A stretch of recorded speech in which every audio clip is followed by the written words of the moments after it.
welcome to the wrestling show that's not just for wrestling fans. This is Smark and Friends on lovewrestling.ca. My name is Zach and I'll be your host.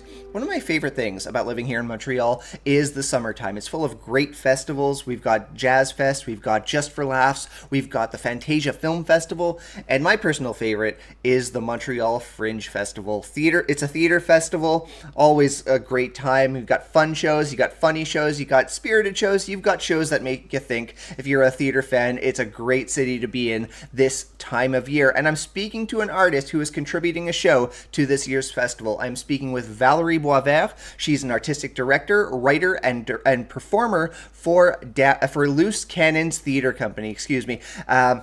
And this year, they are producing Down the Rabbit Hole, a comedic play about how even the very best of us can be susceptible to buying into conspiracy theories and connecting dots that aren't necessarily there. We are watching a match provided by Nation Extreme Wrestling out of Vancouver, British Columbia, so thank them very much for letting us watch one of their very fine matches on today's episode. We're, of course, doing a wrestling watch-along, as we often do with uninitiated wrestling fans on this show. And before we get to that, I got to thank the good people who keep the lights on here at Love Wrestling. I'm of course talking about manscaped.com. Support for Love Wrestling is brought to you by Manscaped, who is the best in men's below the waist grooming, champions of the world. Manscaped offers precision engineering tools for your family jewels.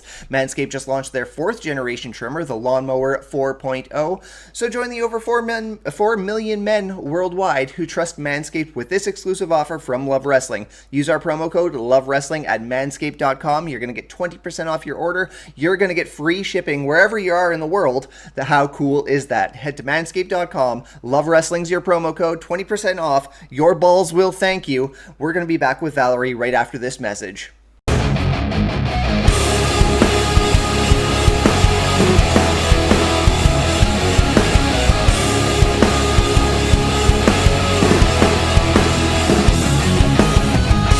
One more head up dopamine, consume me with this tainted air I breathe. Drown in smoke so I can float away so blissfully. Grace me with your presence, go through my obsession. And we are back. Joining me today from right here in Montreal, she's one of the artistic directors of the Loose Cannons Theater Company, as well as writer and director and co-star or actor within the upcoming show Down the Rabbit Hole at the Montreal Fringe Festival. Valerie Boisvert, welcome to the show. Thank you so much. Yeah, happy to have you. I mean, putting on a Fringe show is a bit of a sprint, so all the more reason I want to thank you for taking the time to speak with me today. Of course. Like, how are things going? Like, how busy are you feeling with the Loose Cannons? Oh my God. Well, basically, I've been doing the Loose Cannons. I've been graduating. So that has been, yeah, thank you. And I have been also working on a web series that will be premiering, or not actually premiering. We'll start the tournage at the same time as the Fringe starts, pretty much. So I just have a chunk of June that is just taken up so much of my energy. But it's been great, and I have been lucky enough to be supported by the people working at Fringe, like Kenny. He's been great. He's told me that usually this process sort of starts in November, and that instead it started in March for us. So it's just been deadline after deadline. And it's right now I was focusing on publicity, and next week we're starting rehearsals. So it's just like I'm really excited to finally put aside the technical stuff and really focus on the art. Right on. Now, again, a lot of my research is like grounded in Down the Rabbit Hole, but I want to just put you on the spot here. Tell me about your web series. This is awesome. The web series is basically it's called Léo au Féminin. I am an actor on it. I'm not part of any creative idea or team, but basically it's with people I've done acting before. I've done a student film with them before, and they've been great. And I think they're really awesome and driven people. And so I was really excited when they put out auditions out there. I really wanted to be part of it, and I think it's going to be a cool experience, really. Awesome. Glad to hear that. We'll keep an ear to the ground for that production as well. Yeah. Now, back to Loose Cannons. What's the mission statement with this company? The mission statement is founded on or based on something I saw in the past couple of years. It was a lack of critical thinking in society. that fascinated me. And so I think the loose cannons, I don't have this statement made up yet.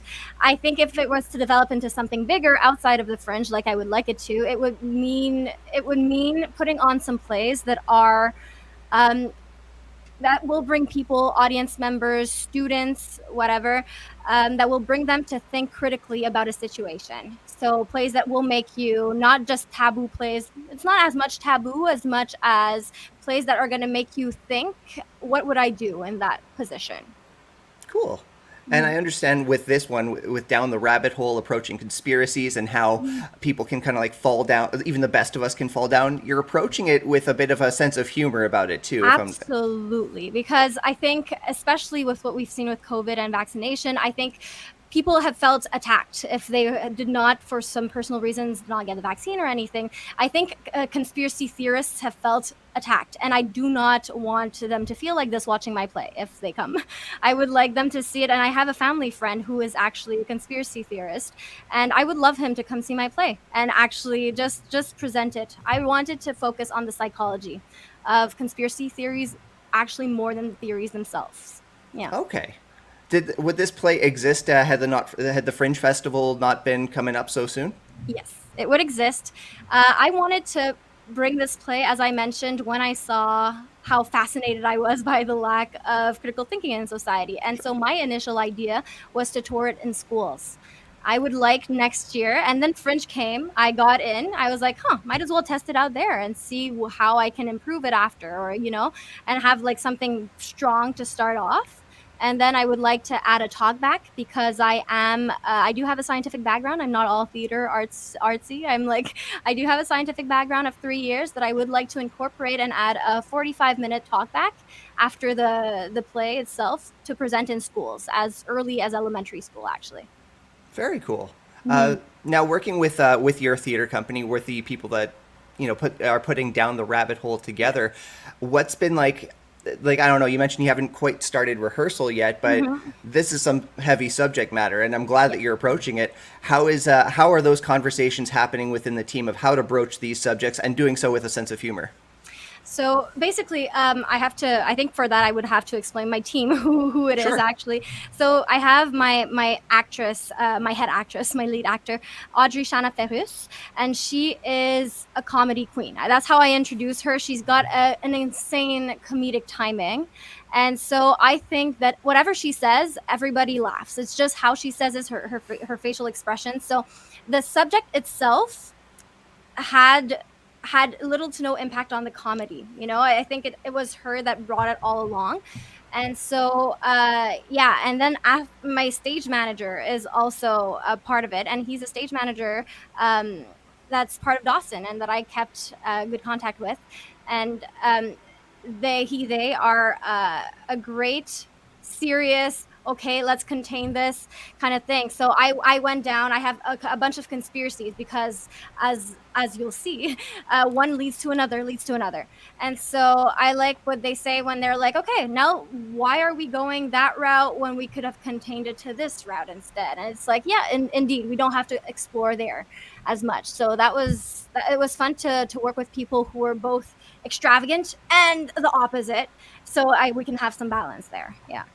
Is this going to be running throughout the entirety of the Fringe Festival? Pretty much. I'm very Amazing. lucky. I have June 9th. We open when Fringe opens, and we close a day before Fringe closes. So I'm very, very happy. That is a sprint. That's amazing. Yeah. Very cool. Now, when I reached out to you and we were corresponding, I asked if you were familiar with a bit of a conspiracy that exists within the world of professional wrestling. Certainly a lot less damage causing than, controversies and conspiracies surrounding the vaccine and things along that nature. I'm, of course, talking about the Montreal screw job. You said you were familiar with it. So to put you on the spot, what do you know about the events of November 9th, 1997 in wrestling? So we have the WWF and WCW, and basically we have Hart versus Shawn Michaels, and we have the the Hart who wants to leave the WWF to go into WCW, and McMahon, I hope that's how we say his name. McMahon. Yeah, him. He wants, he's in charge of, or the owner of, the WWF. And so when Hart wants to leave, he's like, and the contract finishes to go into the other one, he's like, well, I want to leave with one last fight, but I'm not going to do it against Michaels, my big enemy on and off wrestling. And so at some point, everything was agreed upon, big quotes. And then that night, we have the referee who I think was told, please, you count fast the moment Michaels pins Hart's on the ground, and it's 1, 2, 3, and it's done. And it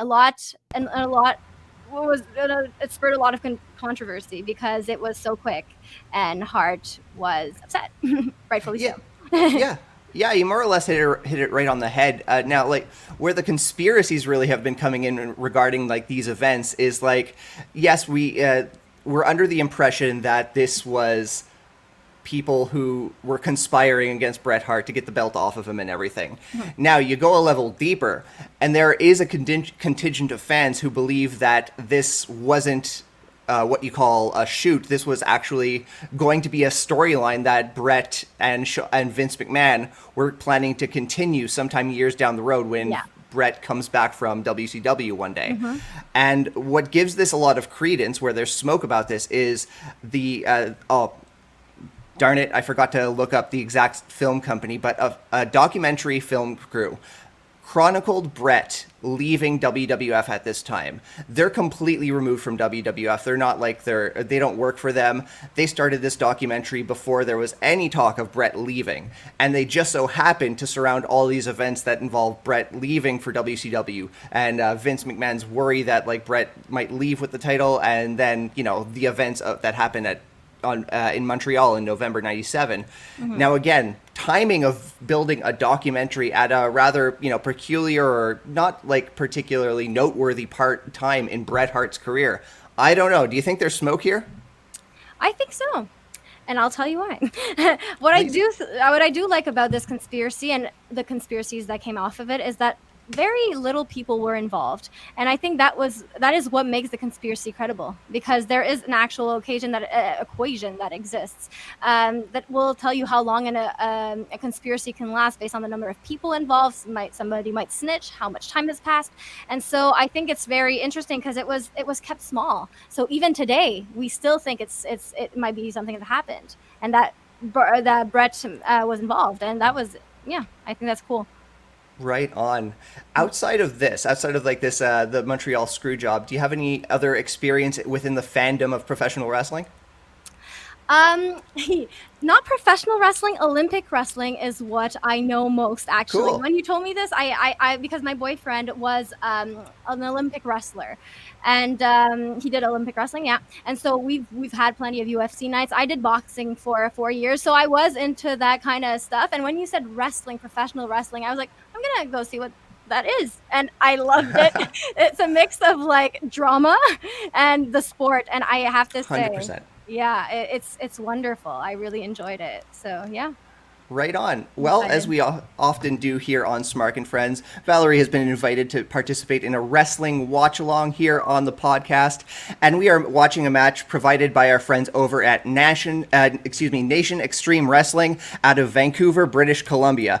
One half of the tag team champions, Miles DeVille, battles someone I think would be very interested in down the rabbit hole, a play about conspiracy theories.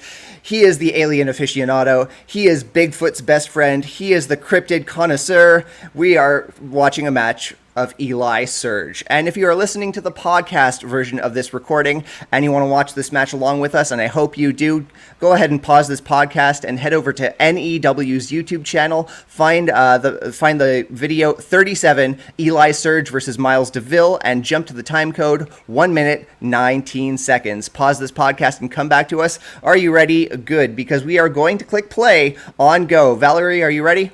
Oh, hell yeah. Excellent. 3, 2, 1, go. And it is playing. Nope, it's not playing. There we go. Here we go. On the left, Eli Surge in the tinfoil hat. Miles DeVille with the blonde ponytail. Now, in regards to conspiracy theories, like Yeah. what's the value in the tinfoil hat? Oh my God, the tinfoil hat is to prevent you from somebody accessing your brain, kind of thing. I do mention it in my play because I Excellent. think it's the most typical, stereotypical kind of thing. And yeah, my actor is like, yeah, I think the character is like, it suits me well. And it's just like, it's assuming that you are a conspiracy theorist if you're wearing it, kind of thing. At least that's It's how I view it. it's certainly not a fashion choice that's adopted by any other kind of cultures or whatnot. I don't think so. Anyway, I hope not. But yeah, no, I think it's a statement, and it's like it's a statement. Yeah, you just don't. You're at the point where it doesn't matter where people or what people think of you. It's just like, yeah, it's the visual cue of the point of no return. yeah, exactly. Is there any other kind of like visual design choices that kind of like work in the same vein as the tinfoil hat in your production? How much do I want to say? It's true. We don't want to get too many spoilers. Absolutely. I would say, yeah, I would say we use a lot of multimedia and some switch from a phone live, a little like this, a live YouTube kind of thing and so we deal with like if I mention the topic of reptilians, which are one of my favorite conspiracy theories, there are characteristics of them that we will see or will be mentioned in the play.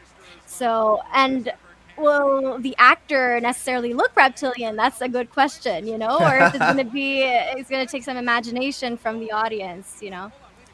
It sounds like a lot of fun. I was provided some embargoed information about what's being showcased at the Fringe Festival when I was scouting potential guests for this episode, and yeah, I was just drawn to your to the synopsis for Down the Rabbit Hole. I'm very excited for that show. Cool. Thank you. I'm very excited too. Naturally. Oh. Yeah. So looks like Miles DeVille's tag team partner is going to be joining the commentary table over there. We unfortunately will not, of course, be capturing what's being said at the table. We're just going to enjoy the in-ring action happening at Nation Extreme Wrestling. I don't know why I keep wanting to say Nation instead of Nation. Nashville. I think my mind wants me to just like go through with it and say national, but I just it just keeps, my brain keeps tripping on it, and no, it's nation. I wonder if he'll keep the hat. I have to say. I hope so. Me too. I mean, there were masks at the time. Why can't he keep the hat? The ref was doing her due diligence there, checking for any foreign objects that they might be carrying in the gear, and yes, that includes within the tinfoil hat. Jeez. Oh, here we go. A gesture of goodwill. Eli Surge is offering Miles the hat. Come down the rabbit hole with me. He's consulting with his tag team partner, wondering if he should do it. Oh, boy. Oh, shit. No. All right. And it is rejected. Wow. I have to ask you, how much of this how is this all choreographed? There is a level of choreography, but what I think is really cool about wrestling, or at least when I think wrestling is at its best, is there's this level of like engaging with how the audience is reacting. Okay. It's like, yes, you do have your predetermined finish. You know who's going to win the match, and you know a couple high spots that you want to do throughout the contest, but you're trying to tell a story, and also you're trying to listen to the audience and see which chapters of that story they want to see more of, so to speak. Kind of hard to articulate much past that, and I say that only as a fan. I have no studies within the actual world on how these things are executed, but you can kind of intuit when things are being improvised, and when they're listening to the crowd. If I can give my professional opinion as an actor, I think we just finished a play here at Dawson, and it was totally formed out of improvisation, like completely. And we kept the best parts of that. So sometimes improv, as much as it sounds reckless, as much as, well, in this case, debatable, but as much as it sounds sometimes risky, it can bring some really, really cool stuff. And it's sometimes the best moments were when the audience laughed a lot. That was all improvised. And it's like, it's finessed. I love improv theater. Like, it's Yeah. just you. I don't even know how like you can really revisit improv theater other outside of what you've just articulated, because like every time I go to a show and like I try to explain what I saw at the improv show, it just sounds like a fever dream that like just makes no sense until except for when you're in the moment. Yeah. Well, I've been going to improv theater because I have a roommate who does improv theater at Théâtre Sainte-Catherine on St. Catherine. Great And venue. yeah, awesome venue. And it's always fun because, as you said, a fever dream. It's never the same thing every night. I've been 3 times recently, and it's all their concepts are different. Some nights it's more games. Some nights it's the same thing repeated over and over, but because it's scenes they're taking from the audience or they're taking from their own suggestions, sometimes it can get into some things that we never expected, you know. Right on. I'm concerned for Eli Surge here. He just took a Hurricane Rana and his knee hit the post there. One of my favorite spots in the city, Montreal Improv. I think the actual venue closed during COVID, but I still see their social media presence quite active. So I don't know what's going on. Yeah, I don't know either, actually. Yeah. Miles DeVille looking for a tilt-a-whirl DDT. Oh, Oh, that was cool. dropped him right on his head. We get a 2 count. So about halfway through this match, who do you think's got the advantage? Who's leaving with the W? I hope it's tinfoil man. But I think it's actually the referee. No, I think she's undervalued. I think she's doing a great job. Referees are the absolute staple of a good match, and they're so much underappreciated because I mentioned that level of improv. They're also getting, like, the referees themselves, often they're getting a level of communication from backstage, like telling them to get the people to wrap it up awful quick or give them a few more minutes. Right. Yeah, refs are certainly unsung heroes in the world of professional wrestling. Which is fair, you know, like I respect, I 100% respect what they do, but I came to see the wrestlers. Yeah. I will, of course, take the moment to mention that Eli Surge will be competing at Love Wrestling's signature event, LPW. Let's Talk About Wrestling. He'll be competing in the 7-man scramble, and he kicks out at 2. I thought that was a finish right there. May 27th, which will be 1 week from this particular broadcast. Boom. Wow. I thought that was the finish right there. Again, props to NEW. Like, this is once again an independent promotion out of Vancouver, British Columbia, but their production value looks fantastic. I wonder if they. Sorry. No, go for it, please. I wonder, just because I mentioned I did boxing in the past. I wonder how much of this is like athletic based. Like, do they decide to do this as an end of career kind of thing, or do they immediately go into this? There's a lot of different walks of life of people getting into professional wrestling. I mean, like you were talking about amateur wrestling earlier on. One of the greatest wrestlers to ever do it was Kurt Angle, who was USA Olympian. He won gold at the '96 Olympics, I want to say, for wrestling, and he was just like, he was fantastic when he transferred over to the world of pro wrestling. But there's a lot of people who just, like, you know, they fell in love with this. Oh my goodness, Sunset Bomb. They fell into love with like this kind of professional wrestling, and that's what they jump into. Yeah. And like, you know, oh my goodness. There's a lot of, you know, there's varying degrees of athleticism, but, you know, they're certainly all athletes in one regard or another. For sure. How to cheat to win it. Oh, okay, yes, he went for a 3 count, but his buddy ringside put his foot on the ropes. If you get your foot on the ropes during a pinfall or submission, the fall is broken up. Excuse me, my brain is just tripping over itself all day. Eli Surge, he's signaling he's going to the top rope. The referee's distracted. Oh my goodness. Can I ask who is distracting the referee? Is this intentional? Oh yeah, that was. Oh yeah. because Miles DeVille, that was one of Miles DeVille's buddies distracting the referee, and while the ref was not looking, Miles DeVille hit Eli Surge with a briefcase while he was coming off of the top rope. For an object for the win, Miles DeVille picks up the W. Wow. So that was that. That was Eli Surge versus Miles DeVille from NEW out of Vancouver, British Columbia. Valerie, what did you think? I liked it. I have to say, I think it's theater. I think Totally. all of this can be done by actors only. No, that's not true. I think there has to be a big balance between the two, but I think it's great. Right on, absolutely, 100%. Like it's as much theater as it is sport. I like to.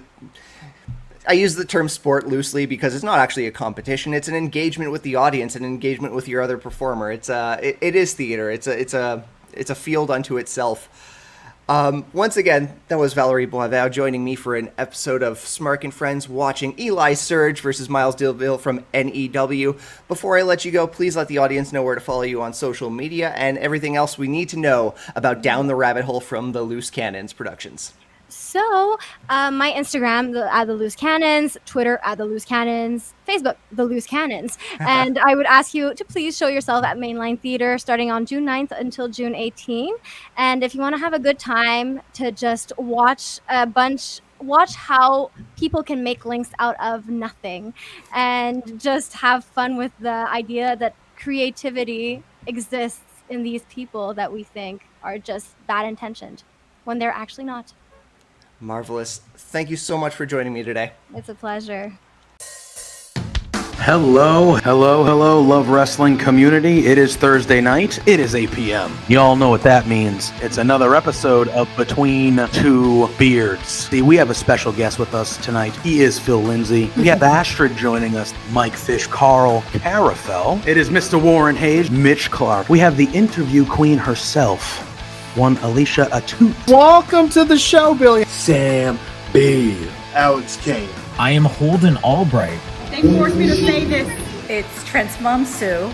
You can find JPJ and Pluggo every Thursday night at 8 p.m. exclusively on twitch.tv/lovewrestlingca, where you never know who will show up, what will happen, and how bad the budget will be blown. Also remember to check out Between Two Beards on every major social media outlet, such as Twitter and TikTok at B2Beards and Between Two Beards on Facebook. See you there.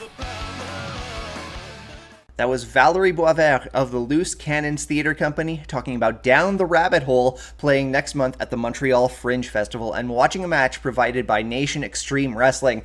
Wrestling fans, you gotta check out NEW. They're a fine promotion. Go to their YouTube channel, click subscribe, always releasing fine matches. Again, there's independent wrestling, and then there's independent wrestling that takes it to another level, especially with production value, and really take the time to crafting really excellent matches. NEW is one such company that does so here up in the Great White North. If you're an artist living in Montreal, guys, I cannot recommend volunteering for the Fringe Festival enough. You take in great theater. It's a real party atmosphere. It's a great networking opportunity. It's a lot of work, don't get me wrong, but it's a lot of fun too. So again, if you're an artist in the city, please take the time to consider volunteering for the Montreal Fringe Festival. It's something I've done myself, and again, I can't speak highly enough of it. A lot of fun. And again, if that's not your scene, if you're not planning on volunteering, please at least consider going to see some of the fine shows going to be performed at the Montreal Fringe Festival this year. Again, you go for one day, you time your schedule right, you might see up to a dozen shows and have an absolute blast at all of them. So yeah, consider that. Next week, our Fringe celebrations continue. I'm going to be welcoming another artist who's going to be performing at the Fringe Festival. I'm speaking with Leland Beckman, who's going to be talking about his own Fringe show, An Evening with Leland Beckman, and the adjacent launch of his comedy album Oral Turpitude, coming out next month, all in June. So join us next week for another pro wrestling watch along. If you like what you heard, please follow me on social media. You can follow me on Twitter at SmarkMouth, on Instagram at Smark.mouth, and of course you can follow the show at Smark and Friends on Twitter and Instagram. And of course you can follow at Love Wrestling CA on Facebook, on Twitter, on Instagram, and on TikTok. And of course You can also subscribe and follow our YouTube and Twitch channels. So please take the time to do so. And if you really like what you heard, hey, head on over to ratethispodcast.com/lovewrestlingca. You're not going to be rating just the Smark and Friends show. You're going to be rating Power Out, NXT, Between Two Beards, Friend and Foe with Cody Defoe, Spencer Love interviews, all that fine content being produced. So thanks so much for watching some wrestling with Valerie and I. We are going to be back next week. Till then, friends.